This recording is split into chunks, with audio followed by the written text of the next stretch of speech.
The 39 Steps by John Buchan. Chapter 9.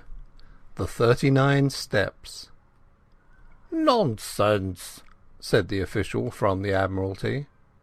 Sir Walter got up and left the room, while we looked blankly at the table. He came back in 10 minutes with a long face.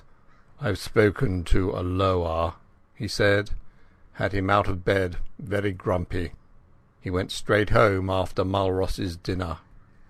"But it's madness," broke in General Winstanley. "Do you mean to tell me that that man came here and sat beside me for the best part of an hour, and that I didn't detect the imposture? Alloa must be out of his mind." "Don't you see the cleverness of it?" I said. "You were too interested in other things to have the use of your eyes. You took Lord Alloa for granted. If it had been anybody else, you might have looked more closely, but it was natural for him to be here, and that put you all to sleep." Then the Frenchman spoke, very slowly and in good English. "The young man is right. His psychology is good. Our enemies have not been foolish." "But I don't see," went on Winstanley. "Their object was to get these dispositions without our knowing it. Now it only required one of us to mention to Alloa our meeting tonight for the whole fraud to be exposed." Sir Walter laughed dryly. "The selection of Alloa shows their acumen. Which of us was likely to speak to him about tonight, or was he likely to open the subject?" I remembered the First Sea Lord's reputation for taciturnity and shortness of temper. "The one thing that puzzles me," said the General, "is what good his visit here would do that spy fellow. He could not carry away several pages of figures and strange names in his head." "That is not difficult," the Frenchman replied. "A good spy is trained to have a photographic memory, like your own Macaulay. You noticed he said nothing, but went through these papers again and again. I think we may assume that he has every detail stamped on his mind. When I was younger, I could do the same trick." "Well, I suppose there's nothing for it but to change the plans," said Sir Walter ruefully. Whittaker was looking very glum. "Did you tell Lord Alloa what had happened?" he asked. "No. I can speak with absolute assurance, but I'm nearly certain that we can't make any serious change unless we alter the geography of England." "Another thing must be said." It was Royer who spoke. "I talked freely when that man was here. I have told him something of the military plans of my government. I was permitted to say so much, but that information would be worth many millions to our enemies. No, my friends, I see no other way.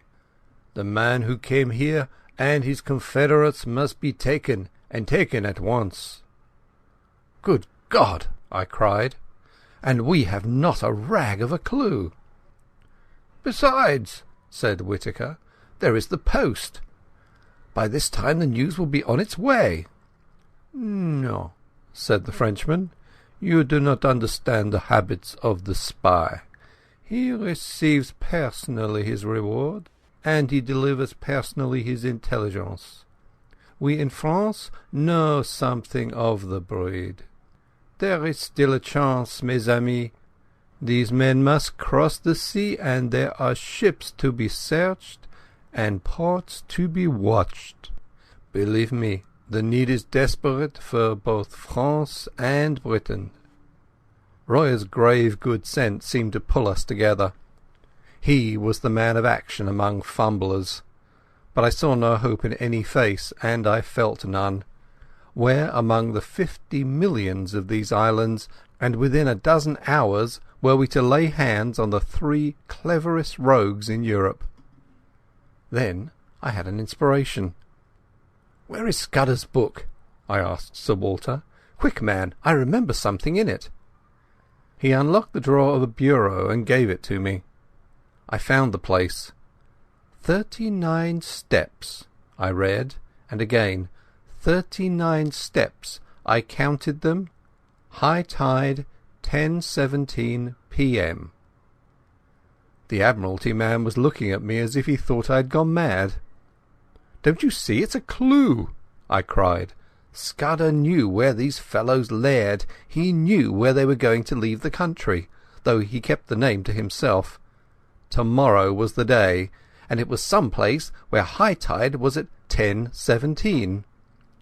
"They may have gone tonight," said someone. "Not them. They have their own snug secret way, and they won't be hurried. I know Germans, and they are mad about working to a plan. Where the devil can I get a book of tide tables?" Whittaker brightened up. "It's a chance," he said. "Let's go over to the Admiralty." We got into two of the waiting motor cars, all but Sir Walter, who went off to Scotland Yard to mobilise Gillivray, so he said. We marched through empty corridors and big bare chambers where the charwomen were busy, till we reached a little room lined with books and maps.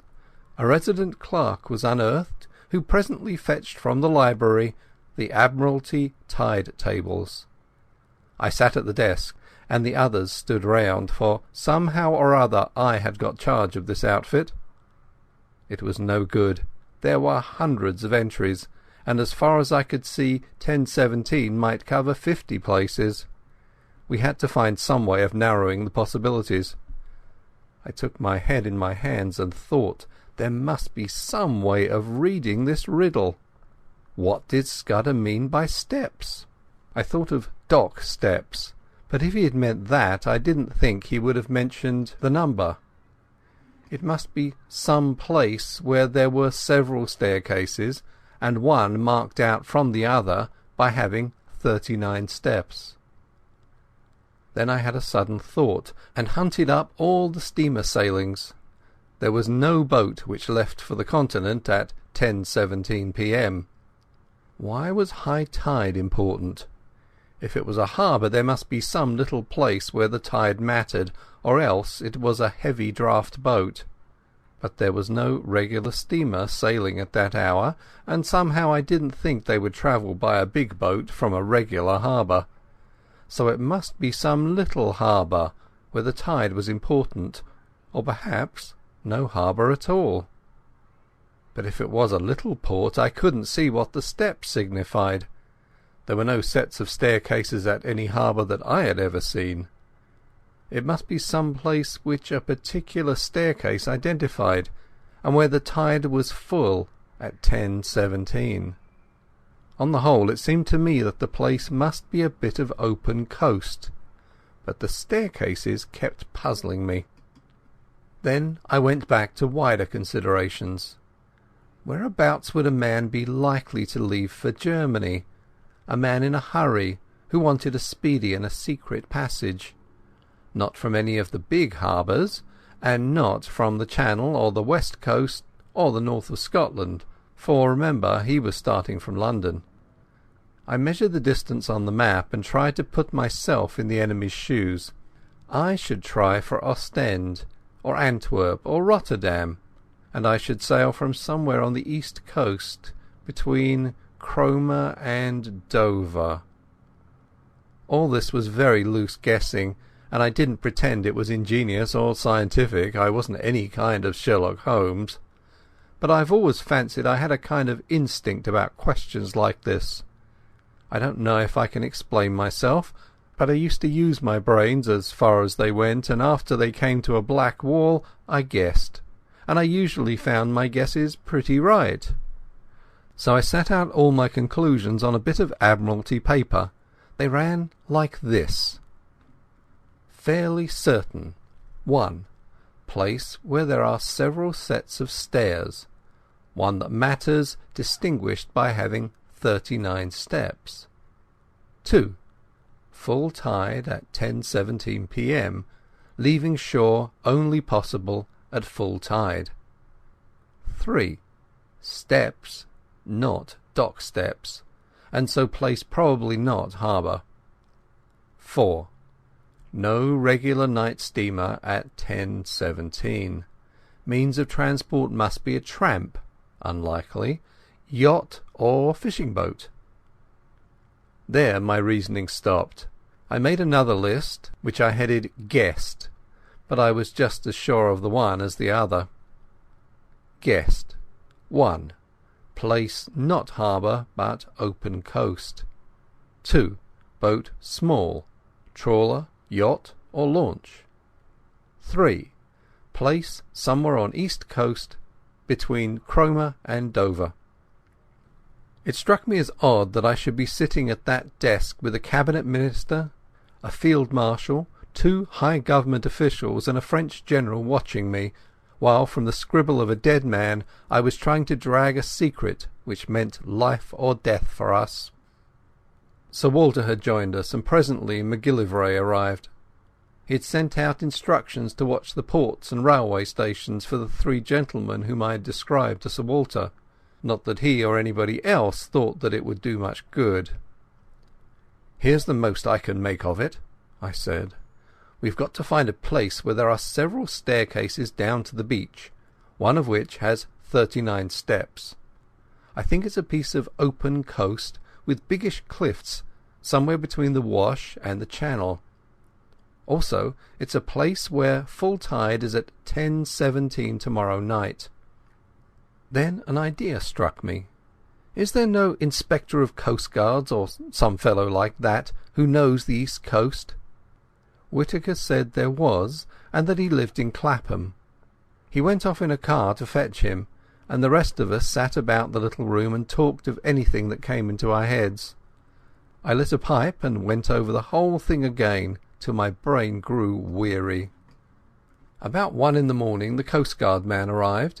He was a fine old fellow with the look of a naval officer, and was desperately respectful to the company. I left the War Minister to cross-examine him, for I felt he would think it cheek in me to talk. "We want you to tell us the places you know on the east coast where there are cliffs, and where several sets of steps run down to the beach." He thought for a bit.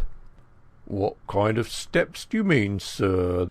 There are plenty of places with roads cut down through the cliffs, and most roads have a step or 2 in them.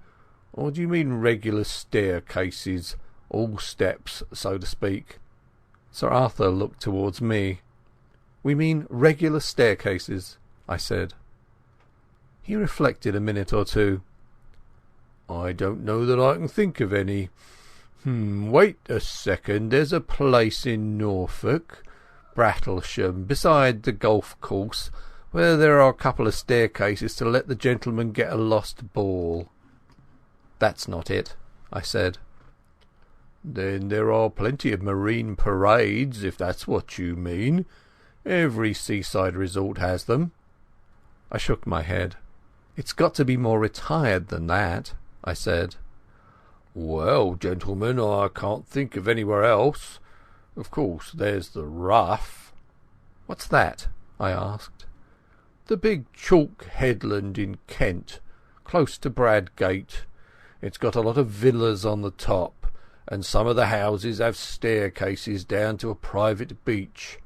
It's a very high-toned sort of place, and the residents there like to keep by themselves." I tore open the tide tables and found Bradgate. High tide there was at 10:27 p.m. on the 15th of June. "We're on the scent at last," I cried excitedly. "How can I find out what is the tide at the Rough?" "I can tell you that, sir," said the coastguard man. "I once was let a house there in this very month, and I used to go out at night to the deep sea fishing. The tide's 10 minutes before Bradgate." I closed the book and looked round at the company. "If one of those staircases has 39 steps, we have solved the mystery, gentlemen," I said. "I want the loan of your car, Sir Walter, and a map of the roads. If Mr MacGillivray will spare me 10 minutes, I think we can prepare something for tomorrow." It was ridiculous in me to take charge of the business like this, but they didn't seem to mind, and after all I had been in the show from the start. Besides, I was used to rough jobs, and these eminent gentlemen were too clever not to see it. It was General Royer who gave me my commission. "I, for one," he said, am content to leave the matter in Mr. Hannay's hands." By 3:30 I was tearing past the moonlit hedgerows of Kent, with MacGillivray's best man on the seat beside me. Chapter 9